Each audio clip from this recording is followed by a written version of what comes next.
Hey guys, abracadabra. What dab? Welcome to Quantum Quarter, and this is your earnings investigator Thames.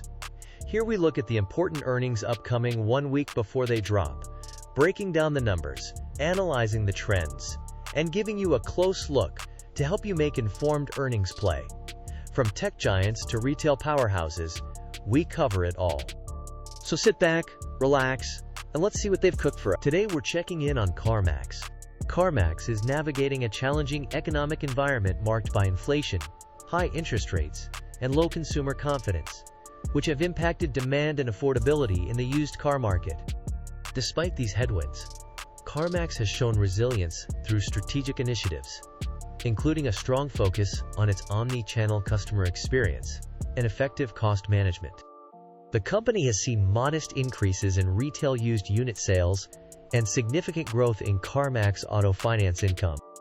Analysts are closely watching for signs of economic stabilization and improvements in consumer sentiment, which could positively influence CarMax's performance in the upcoming earnings report. The firm's stock movement over the last quarter shows a mix of ups and downs. Initially, the stock opened at around $71 and fluctuated between $68 and $72 for most of April. There was a slight dip in early May, but it quickly recovered and surged to around $75 by mid-May.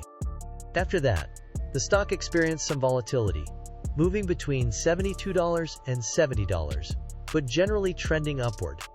In the last few days of the quarter, the stock stabilized around $70. Overall, the firm's stock has shown resilience and growth potential, with a significant increase in value over the quarter. Let's dive into the firm's financials. Here's what I see. First off, earnings growth is negative, which isn't great. It's down 0.25%. Profit margins are pretty low too, at 1.70%. That means the firm isn't making a lot of money from each sale. The quick ratio is also pretty low, at 0.34. This means the firm might have some trouble paying its short-term debts. Now let's look at the stock price. The trailing PE is 23.15, which is a bit high. The forward PE is 18.45, which is a bit more reasonable. The current price is $70.29, which is closer to the 52-week high of $88.22 than the low of $59.66. Trading volume is pretty high, with 2 million shares traded in the last 10 days. There are 157 million float shares, and only 0.14% of those are being shorted. The top 10 holders own a significant chunk, 48.38% of the firm. Insiders sold some shares at $69.53, which is pretty close to the current price. Overall, the firm's financials are a mixed bag. While the stock price is high, earnings growth and profit margins are low. The quick ratio is also a concern. However, trading volume is high, and the top holders have a significant stake. Here's the review of the firm's earnings surprise from the previous quarter at a higher level. The firm's earnings surprises have had a significant impact on its stock price relative to the whole market. On April 11, 2024, the firm reported an earnings miss of 30.51%, which led to a 1.51% decline in its stock price relative to the market. This suggests that the market was heavily influenced by the negative earnings surprise, causing the firm's stock to underperform. On December 21, 2023, the firm reported an earnings beat of 20.93%, but surprisingly, its stock price still fell by 7.42% relative to the market. This could indicate that the market was expecting even stronger earnings or that other factors were at play. On September 28, 2023, the firm reported an earnings miss of 3.85%, which led to a 2.67% decline in its stock price relative to the market.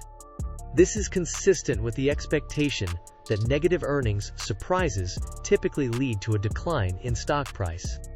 Finally, On June 23, 2023, the firm reported an earnings beat of 46.84%, but its stock price still fell by 2.13% relative to the market.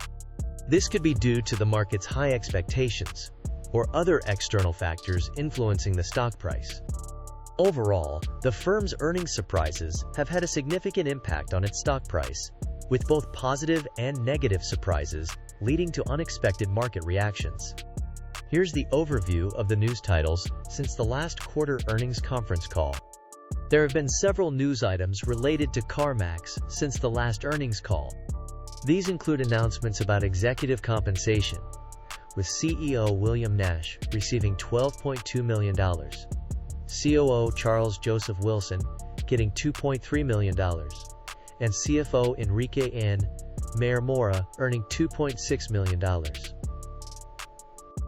Additionally, there have been reports of various investment firms and financial institutions buying shares of CarMax, such as Corio LLC, International Assets Investment Management LLC, ABRDN plc, LifePlan Financial LLC, and Beacon Point Advisors LLC. These news items might influence the company's stock price positively, as they indicate confidence in the company's leadership and operations. The share purchases by investment firms could signal that these firms believe CarMax has long-term growth potential, which could attract more investors and drive up the stock price. So that's it for today's earnings preview. What do you think about the company's performance? Share your thoughts in the comments below. Don't forget to like, subscribe, and hit the notification bell for more insights from Quantum Quarter. See you next time.